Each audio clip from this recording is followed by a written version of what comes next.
Mimicry വേദികളിൽ മിന്നിത്തിളങ്ങി അവിടെ നിന്നും മലയാളം സിനിമയിലേക്ക് എത്തിയ കലാകാരനാണ് അസീസ് നെടുമങ്ങാട്. നടൻ അശോകനെ അനുകരിക്കുന്നതായിരുന്നു അസീസിന്റെ മാസ്റ്റർ പീസ്. അതിന്റെ പേരിൽ അശോകൻ തന്നെ പരാതി പറഞ്ഞതും വാർത്താ പ്രാധാന്യം നേടിയിരുന്നു. 2012 പുറത്തിറങ്ങിയ കുഞ്ഞളിയനാണ് അസീസിന്റെ ആദ്യ ചിത്രം.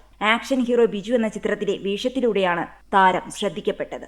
അതൊരു ചെറിയ വേഷമായിരുന്നു. പക്ഷേ അസീസ് അത് മനോഹരമായി അവതരിപ്പിച്ച് പ്രേക്ഷകരുടെ കയ്യടി നേടി. പല ചിത്രങ്ങളിലും ലഭിച്ചത് കോമഡി വേഷമായിരുന്നെങ്കിലും മമ്മൂട്ടിയുടെ കണ്ണൂർ സ്ക്വാഡ് എന്ന ചിത്രത്തിൽ അസീസ് അഭിനയ പ്രാധാന്യമുള്ള വേഷമാണ് ചെയ്തത്. കാൻ പുരസ്കാര വേദിയിൽ തിളങ്ങിയ ആൾ വി ഇമാജിൻ ആസ് ലൈറ്റ് എന്ന ചിത്രത്തിലും താരം പ്രാധാന്യമുള്ള വേഷം ചെയ്തിരുന്നു. സുരേഷ് ഗോപിയെക്കുറിച്ച് അസീസ് പറഞ്ഞ ഒരു സംഭവമാണ് ഇപ്പോൾ ശ്രദ്ധ നേടുന്നത്. വനിതയ്ക്ക് നൽകിയ പ്രത്യേക അഭിമുഖത്തിലാണ് താരം അത് പറഞ്ഞത്.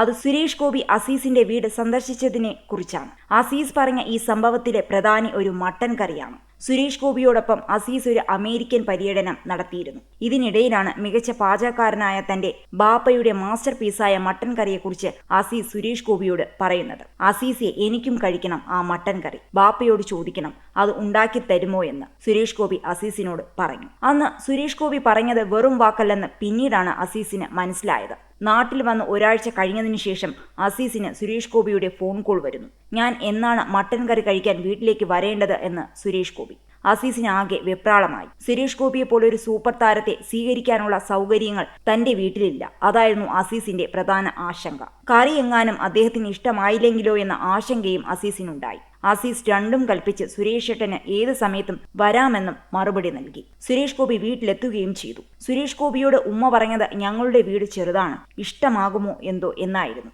അത് കേട്ടതും സുരേഷ് ഗോപി തന്നെ ചേർത്ത് പിടിച്ചുകൊണ്ട് പറഞ്ഞത് ഇങ്ങനെ: ഉമ്മയുടെ ഈ മകൻ വലിയൊരു വീട് വെക്കും, ഒരു സംശയവും വേണ്ട. അങ്ങനെയാണ് പുതിയൊരു വീടെന്ന മോഹം മനസ്സിൽ മുട്ടിട്ടതെന്നും അസീസ് അഭിമുഖത്തിൽ പറഞ്ഞു. ഈ സംഭവം നടക്കുമ്പോൾ അസീസ് സിനിമയിൽ എത്തിയിരുന്നില്ല എന്നതാണ് ശ്രദ്ധേയം.